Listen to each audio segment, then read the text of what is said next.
The patriarchal revolution, with unfailing regularity during their dazzling New Year's festival, Babylonians reenacted the famous cosmic victory won by the male over the female principle, the victory of the great god Marduk over the powers of darkness, symbolized by the goddess Tiamat. This was an age of transition. The still insecure male ethos was just beginning to assert its predominance. Yet it recognized the formidable power of the female cyclical principle, which after all stood for birth, death, and rebirth, fundamental facts of the life cycle. Male preeminence could not assert itself fully until the mythopoeic view of the world was replaced by a rational and logical one. Throughout the metamorphoses of the early myths, one perceives the discursive power of the mind attempting to awaken and break through the primeval dreamlike forms of mythological understanding. During the Bronze Age, the mind had not fully awakened. Man was not yet aware of any sharp separation between his species and that of other animals. As far as the Egyptians were concerned, foreigners were not considered people, and the notion of mankind as a separate species was unknown. Foreigners could become human, meaning Egyptian, only if they dressed and behaved like the Egyptians. The world of man and the world of nature were so intertwined as to be impossible to distinguish one from the other. Natural phenomena were understood in terms of human experience, and human experiences were understood in terms of natural phenomena. Bronze Age men did not conceive of the external world around them as an object, as an impersonal it, but as a thou, as a world pregnant with life. The world of nature was never viewed as inanimate, but as teeming with life and symbolic meaning. Every phenomenon was invested with willful individuality and personality: stones, lightning, thunderstorms, flowing rivers, earthquakes. There was no sharp separation between the subjective and the objective. The two were inextricably mixed. The important point here is that the I-thou relationship, as distinguished from the object-subject opposition, implies an intuitive or instinctive understanding of external phenomena, as we understand and share other people's feelings and emotions through empathy, fear, greed, anger. The relationship itself was the important feature of this thought process, absorbing the objective and subjective poles within itself.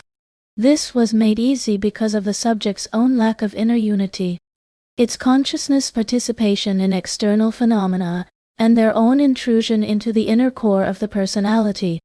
This intermingling is a fundamentally passive, feminine form of understanding, based on impressions received directly, a form of participatory knowledge that is essentially emotional and inarticulate.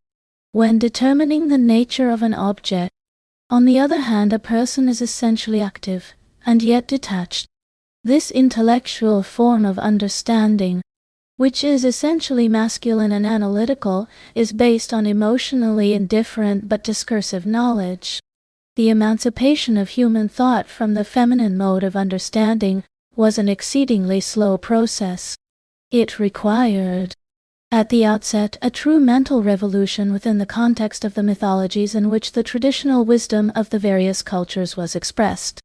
In this mythopoeic view of the world, a gradual shift had to occur, and it did take place, which dethroned the female principle in favor of the male. Only after this did it become possible for the masculine mode to come to the fore and begin the steady progression that was to lead to an entirely different worldview. The first step was the emergence of reflective thought, the ability of an individual consciousness to turn around and look upon itself as an object, no longer simply to know but to become conscious of the fact of knowing, to think that one is thinking. This involves detachment from external circumstances and emotional participation.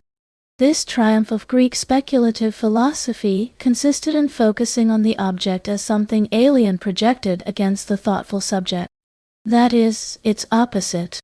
What surrounds the subject becomes an objective environment, independent from it, from an I-thou relationship based on the fact that thou is always unique. unclassifiable and unpredictable, and has to be experienced intuitively in a reciprocal relationship. The human mind progressed slowly to a subject-object form of understanding, based on the fact that, stripped of the thought personalism, the objectified it can be scientifically related to other objects, become part of a series and be amenable to universal and personal laws, again an essentially masculine approach. None questions the external world, no longer in terms of who, but of what. In myth, the expression of the collective dream world of a given culture is not mere childish fantasy, but is endowed with the compelling authority that always springs from the unconscious. In this outlook or psychological disposition, the contrast between reality and appearance becomes meaningless. Whatever moves feelings, will, mind is automatically considered real and has to be dealt with as such, in which case dreams are at least as real as impressions received in the waking state. From the spontaneous symbolism of the dream world springs the religious and artistic symbolism expressed in mythological thought. It is in mythology, first of all, that the momentous patriarchal revolution took place, long before it began to become visible in historical events, in the deep, dark unconscious of Bronze Age men.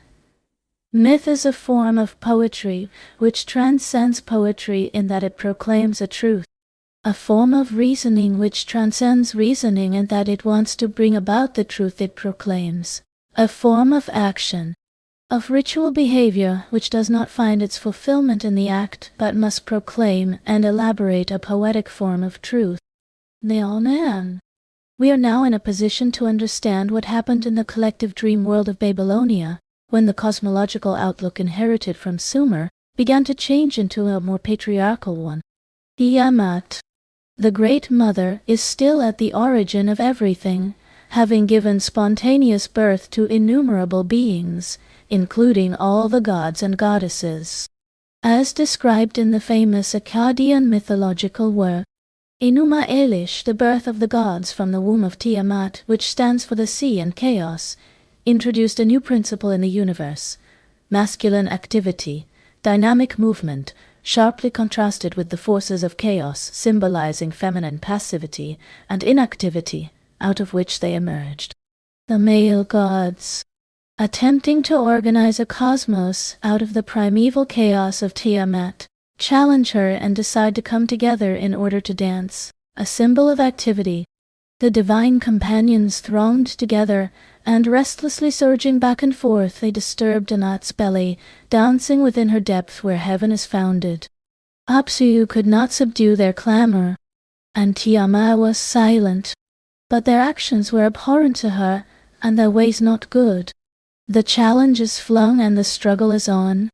Apsu, symbolizing the sweet waters flowing into the sea, begetter of the great gods, and now their antagonist goes to see Tiamat.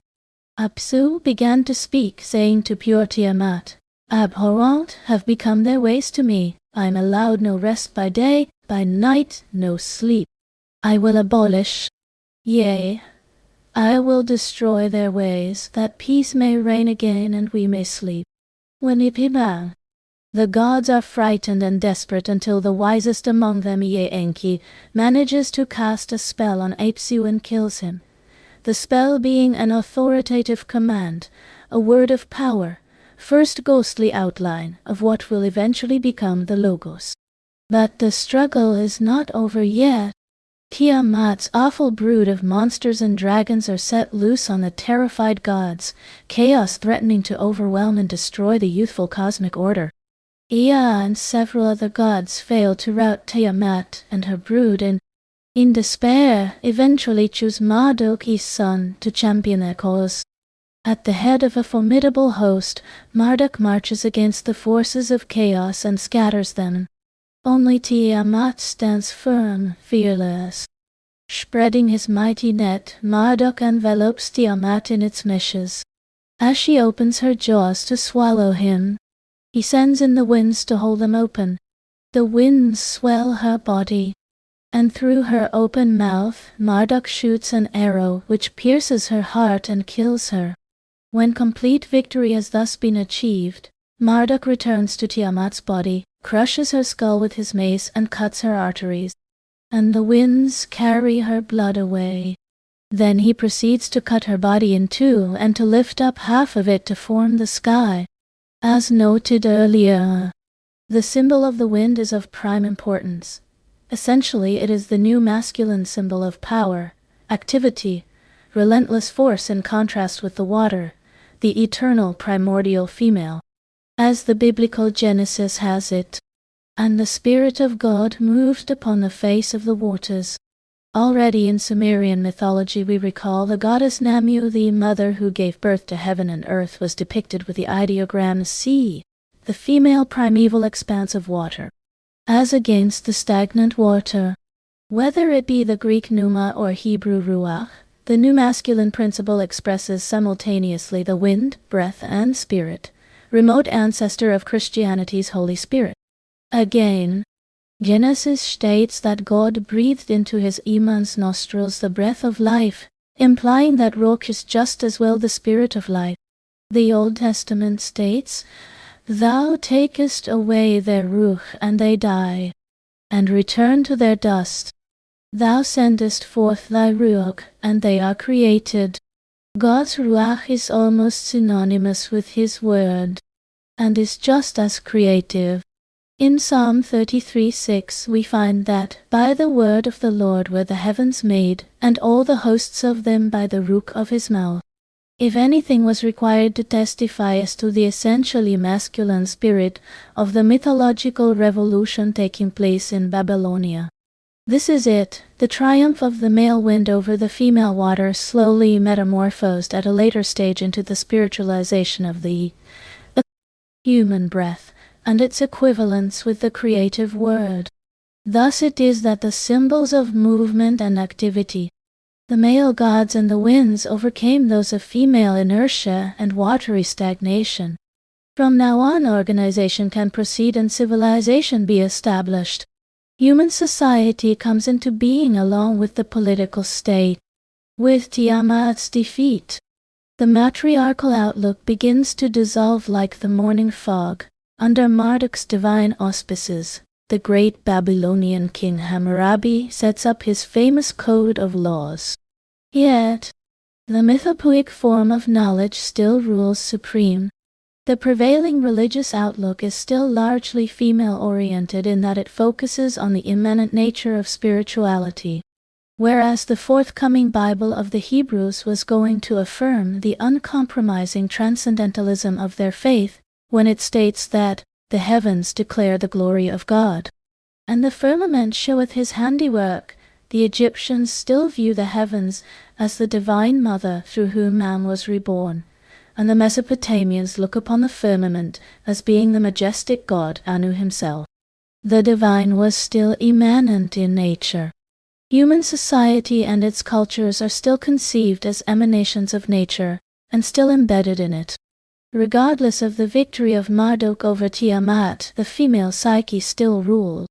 Mother Earth, the great mother of fertility, Nintu, the lady who gives birth, was still worshipped as the consort of Anu, god of heaven. While the male principle had risen high enough in mythopoeic thought to challenge the female supremacy, it had not yet succeeded in destroying it altogether. It had reached a rough equality with it. Mother Earth's warm, passive embrace had survived the death and destruction of Tiamat's body and held Middle Eastern cultures tight to its bosom. But in the middle of the second millennium BC, momentous events were to take place that would transform the steady retreat of the female principle into a rout, the Great Invasions.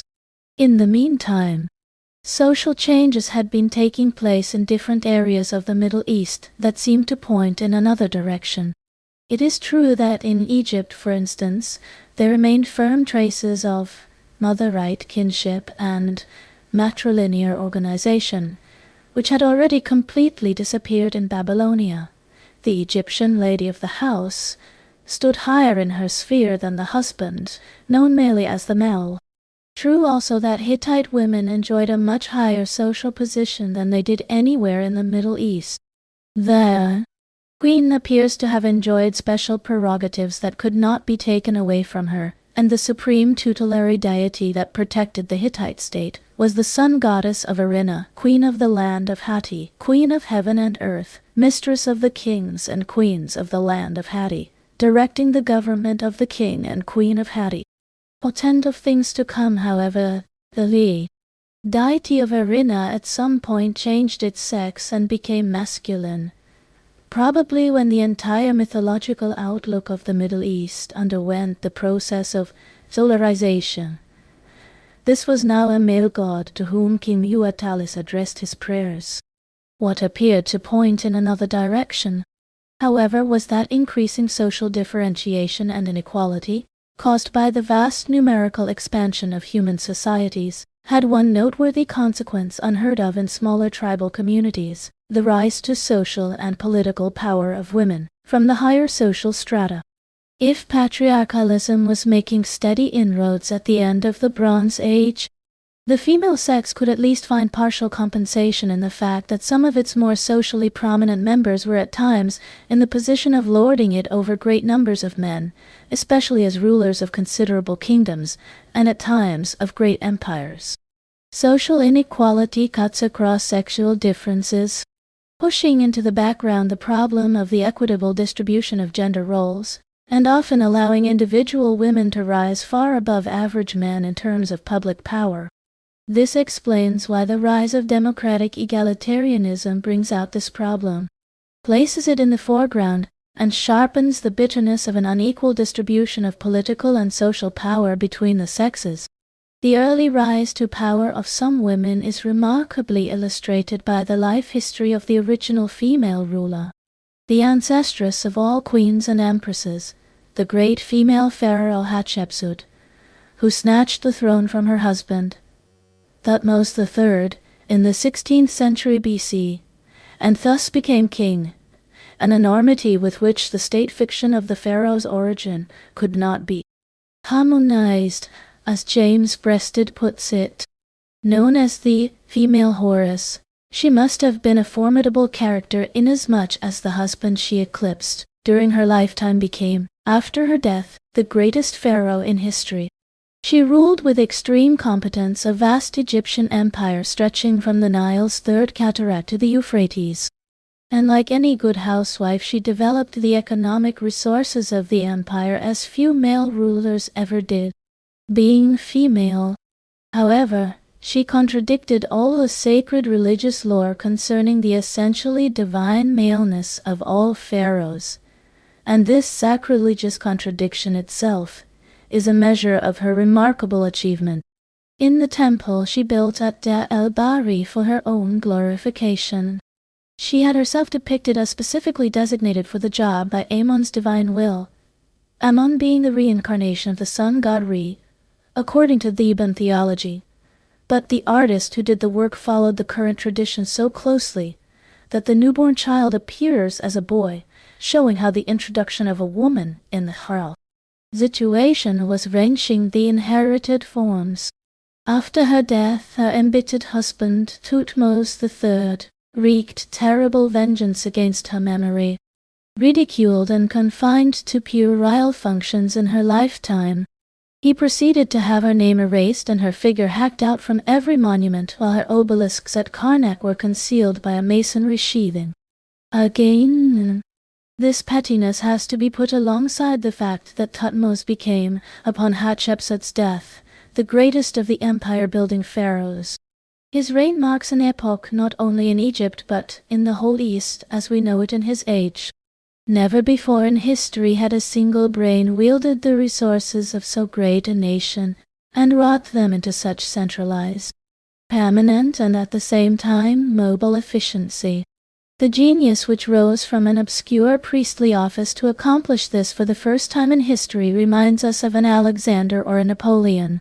He built the first real empire, and is thus the first character possessed of universal aspects, the first world hero. It is against such an overpowering character, kept in leash for so long against his will by her will, that the forceful greatness of Hatshepsut has to be measured. None of her female successors to rulership could hold a candle to her. The Middle East came to know a good many famous queens, From Cleopatra to the great Zenobia of Palmyra, who stood fast against the Roman Imperium, fierce defender of the downtrodden Aramean-speaking world. Zenobia appeared in the 3rd century AD as a dazzling comet who, for a short time, carved for herself an empire out of the eastern part of the Roman Empire in the name of her minor son, Wahab al-Lath, gift of the goddess Alat.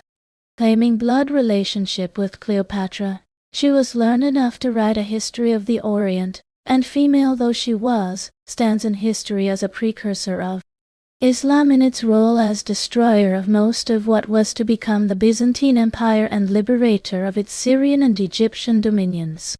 Cleopatra had a different claim to fame from Zenobia, being the progeny of a long line of incestuous ancestors. Incest had become traditional among Egypt's ruling Ptolemies, a device intended to perpetuate their dynasty and keep their enormous wealth within the clan. Ptolemy II, for instance, was practically compelled by his sister Arsinoe, known also as Philadelphos, brother-loving, to repudiate his legal wife and marry her, which caused a tremor throughout the Hellenistic world, but prompted Theocritus to compare a brother-sister marriage to similar arrangements among the Olympian deities. He and that fine noble spouse, who maketh him a better wife than ever clasped bridegroom under any roof, seeing that she loveth with her whole heart brother and husband in one. On the threshold of history, woman achieved one noteworthy end in spite of the forthcoming patriarchal revolution: to reach, as a privileged individual, direct access to power and to rule millions of men and women whenever circumstances were favorable and her talent measured up to the job. From the microscopic roots of organic structures to the highest forms of life, the male element has been essentially the active, mobile, dynamic, expansion-oriented element. It is basically a centrifugal element, in stark contrast with the more passive, wooed, selective, absorbing, retentive, and possessive female element with its fundamentally centripetal character. The vast Eurasian steppes and Arabian deserts favored the nomadic pastoral, stock-breeding way of life and the violent centrifugalism of a patriarchal outlook, whereas the agricultural gardening types of culture spread out in the Middle East, and India favored, under the aegis of what was left of the Great Mother, a typically centripetal outlook. The physical collision between the two principles and the shape of the great invasions, the dynamic aggression of the centrifugal patriarchals tearing into the vitals of the peaceful centripetal cultures of the settled populations, was shattering and historically decisive. An irresistible masculine force subjugated, violently penetrated, and inseminated the female-oriented cultures strewn from one end of the Eurasian continent's periphery to the other, marrying the far greater evolutionary power of the masculine mobile invaders to the more highly civilized and formative, but passive sedentary populations. The epoch that stretches from the 17th to the 14th century BC is probably the sharpest cleavage in history, an era of great migrations on a gigantic scale, involving countless populations stretching from North Africa to India and China. After 12 or 13 centuries of continuous historical records in Egypt and Mesopotamia, there is a complete interruption. Egyptian inscriptions virtually disappear between 1730 BC and 1580 BC during the Hyksos period. After the fall of Babylon around 1530 BC, inscriptions also disappear in Babylonia and are not resumed until 1400 BC. Assyrian records vanish between 1720 BC and 400 BC. Hittite inscriptions suffer the same fate for more than a century. In short, a catastrophic hiatus occurred throughout the Middle East, a sort of dark ages brought about by multiple invasions of iron-bearing, horse-drawn, chariot-riding barbarians of obviously terrifying mien and disposition. The great invasions of patriarchal warriors all over the civilized world wrecked countless states, kingdoms, and even empires, and destroyed more than one rudimentary civilization. Knossos, capital of Minoan Crete, collapsed into ruins at the close of the 15th century. The Mycenaeans for a while replaced the Minoan Empire with their own Achaean sea power and policed the seas as King Minos used to. The final break in cultural continuity came in the 12th century, when the Dorian invasions took place, overwhelming Mycenae, destroying the Hittite Empire, sweeping away everything and everyone that stood in their path until they reached Egypt, where, in 1188 BC, they were stopped at the Battle of the Nile. This great invasion had been preceded in the 14th century by tidal waves of Semitic barbarians sweeping into Canaan and Syria from the North Arabian deserts, and in the 13th century by repeated invasions of the Nile Delta, by warriors coming across the western desert from Tunisia and Sicily. These invasions changed the entire ethnic landscape by triggering massive migrations. Caucasians rushed down from their mountains into Mesopotamia, while Hurrians invaded Syria. Non-Semitic invaders, refugees from Crete, flooded into Palestine to collide with the Semites. The intrusion of Phrygian-speaking people into Asia Minor pushed the Carians down the Meander Valley, whose inhabitants in turn shoved the Lycians all the way down to the toe of the Anatolian peninsula. On the other side, the Dorians overwhelmed the Greek mainland, pushing the Ionians onto the Aegean Islands and Ionia, on Anatolia's west coast. In Syria, the Semitic Amorites were drowned under waves of Hittite refugees who fled up the Orontes Valley, compounded by another tidal wave of Aramean Semites springing from northern Arabia. Except for Phoenicia, the coast was taken over by Philistine refugees fleeing the Aegean, while inland the Hebrews streamed into Canaan.